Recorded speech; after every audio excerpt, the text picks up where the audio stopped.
Okay, boom! I'm here. I'm in the building. It's MK the Prince, capital P. Lamra Pungena swag. You already know, all the way from the United States of Kailicha.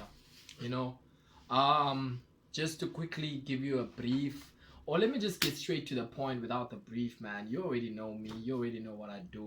I'm not gonna market anything. I'm not gonna, I'm just here to speak about our beloved Mr. P. Yeah, well, Pzho the cool guy. Pzho TKG. Yeah, 2 kg. Um, yo, um, I've learned to really like value Mr. P and his how can I say, the information that he provides to us as artists. A Kailicha, a Cape Town, and even further Kwezinye provinces, because he travels a lot, yabo.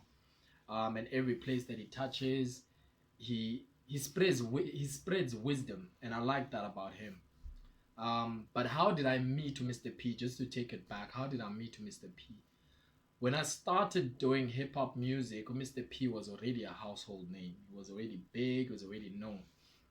Um, so I felt like, as a hip hop artist, like we all know, this is competitive. I felt like I needed to compete with the likes of OPs or Omakoseni or Zanzolo at the time, because that was the movement, you understand? And he was in a crew, I believe, called the Lampita Clan. So I didn't see much of their moves, because by the time I came into the scene, Abo Mr. P were on their solo type of things. So I met Mr. P through a project.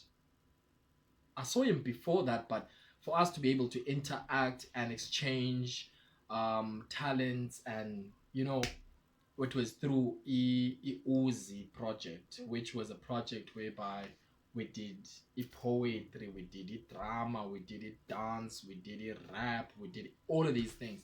So Mr. P was one of the people that would normally attend, and I was one of the participants, because I was a member of the project.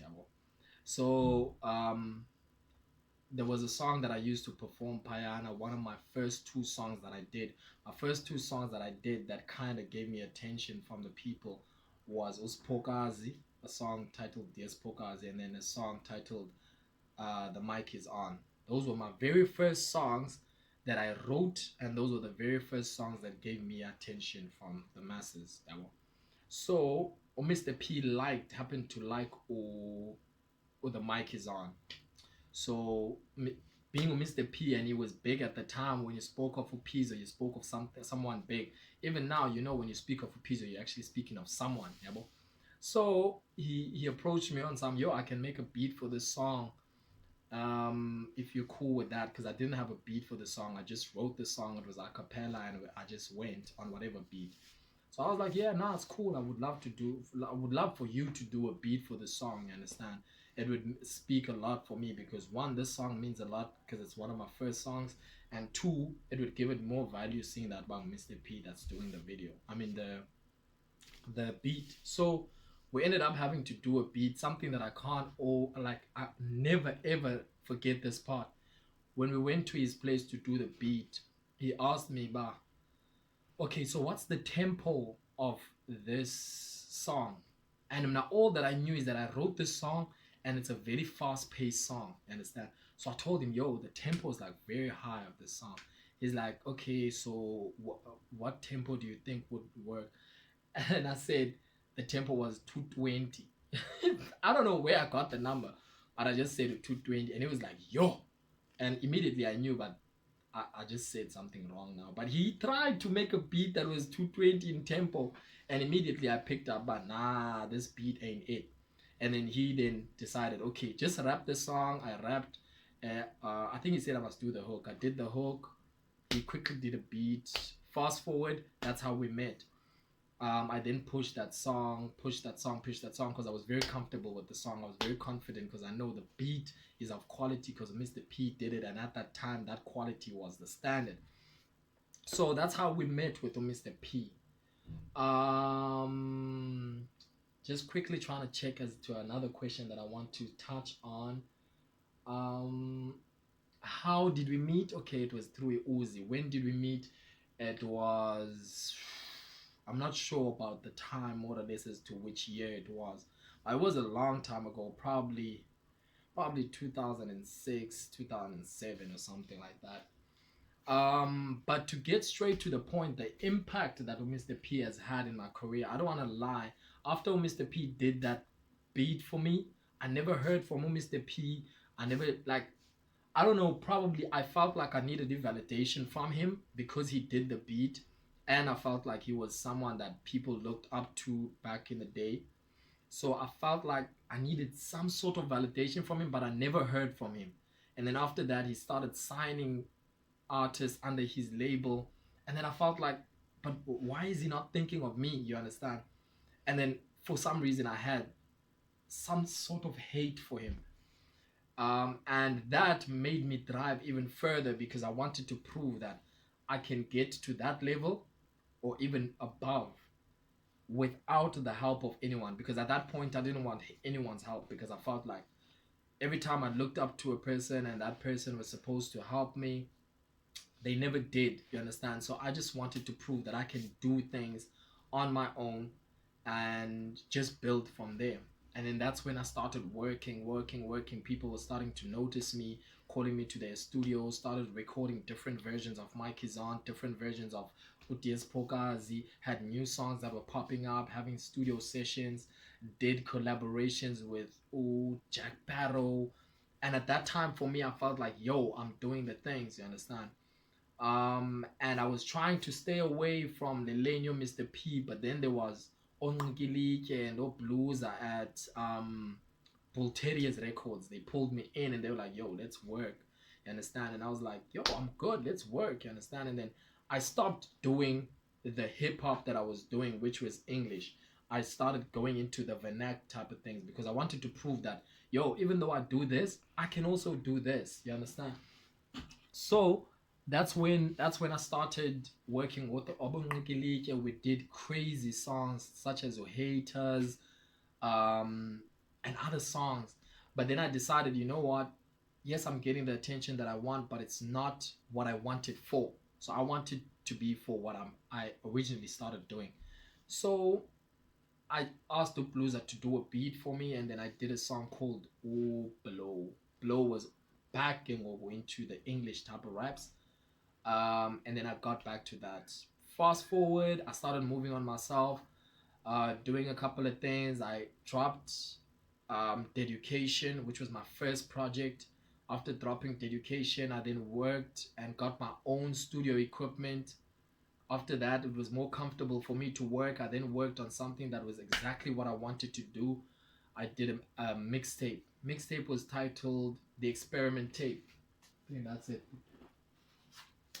Yeah, I said I'm not gonna promote anything. I'm not promoting it because I'm not go buy it. No. So I did the experiment tape out of the comfort of my own music studio.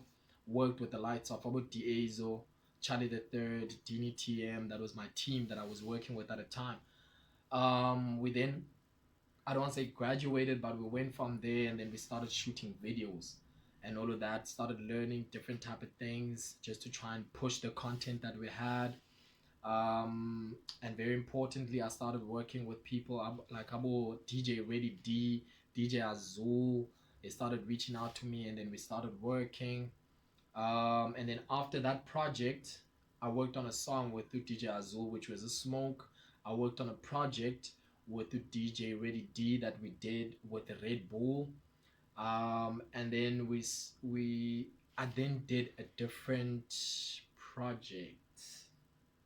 Oh yeah, now I'm working on a different project that I'm almost done with.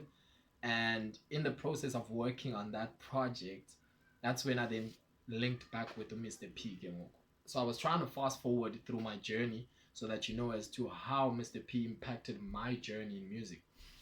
So with everything that I did, remember I said I was trying to push to prove that I'd be able to get to a level you Mr. P or even further. So everything that I was doing, even though I had that hate for Mr. P for not acknowledging me after he gave me a beat, which was kind of childish because he helped me. Why would I expect more from him? But anyway, um, that fueled me. That fueled me to be able to get to a point whereby I was able to make moves meet the right people, do the right things, you understand? And then we managed then to click again to Mr. P through things that he was doing on Instagram. I started joining his lives. We had a couple of debates. He loved how we did that. The people loved how we did that because whenever he came back on a live alone, people were like, yo, where's MK the Prince? You understand? So we understood that there's something there in what we are doing. So we started speaking behind the scenes. We started having late night debates, like speaking until the sun came up. One day, like the sun came up, and I was like, nah, bro, the sun is coming up. It's like in the morning we've been speaking. Can't do this anymore. So from there, the relationship started being tighter, and I started noticing positive things, things that he's doing for other people, things that he can do, things that he's mastered, that I feel like even though I have my own studio, I have things that I can do. There are things that I can't do, but he can. You understand? So we started working in that type of relationship, like your hand washes mine while mine washes yours. Yeah, I guess you get the drift. So yeah, on Mr. P, we've been working like, and I feel like he's a great talent. He's also a person that has a lot to offer the music industry, but people need to be able to respect his craft first off. The reason why I'm saying respect the craft, you can't expect a person to be able to share his gift with you without you being able to respect and show the due diligence as to what he's gone through, and then be able to give it to you for nothing. You understand? Yes, he can make a beat. Yes, he can mix your song in like 2 days.